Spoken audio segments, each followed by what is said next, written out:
அண்மைச் செய்தி.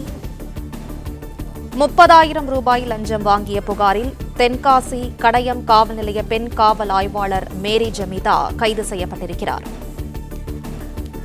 கடையம் காவல் நிலையத்தில் லஞ்ச ஒழிப்பு போலீசார் சோதனை நடத்துகின்றனர். இந்நிலையில் 30,000 ரூபாய் லஞ்சம் வாங்கிய புகாரில் தென்காசி கடையம் காவல் நிலைய பெண் காவல் ஆய்வாளர் மேரி ஜமீதா கைது செய்யப்பட்டிருக்கிறார். கூடுதல் விவரங்களை செய்தியாளர் இசக்கிராஜன் வழங்க கேட்கலாம். இசக்கிராஜன், வணக்கம். மேலும் விவரங்களை சொல்லுங்க.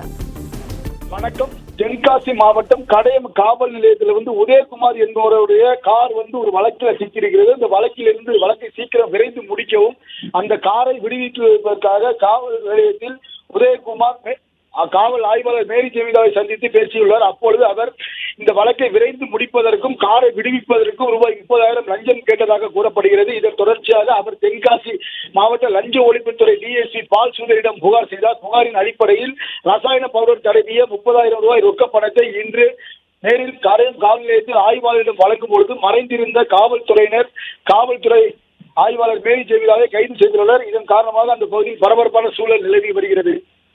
பிளே ஸ்டோர் மற்றும் ஆப் ஸ்டோரில் இருந்து பாலிமர் செயலியை QR கோடு மூலம் பதிவிறக்கம் செய்யுங்கள். செய்திகளை உடனுக்குடன் பெறுங்கள்.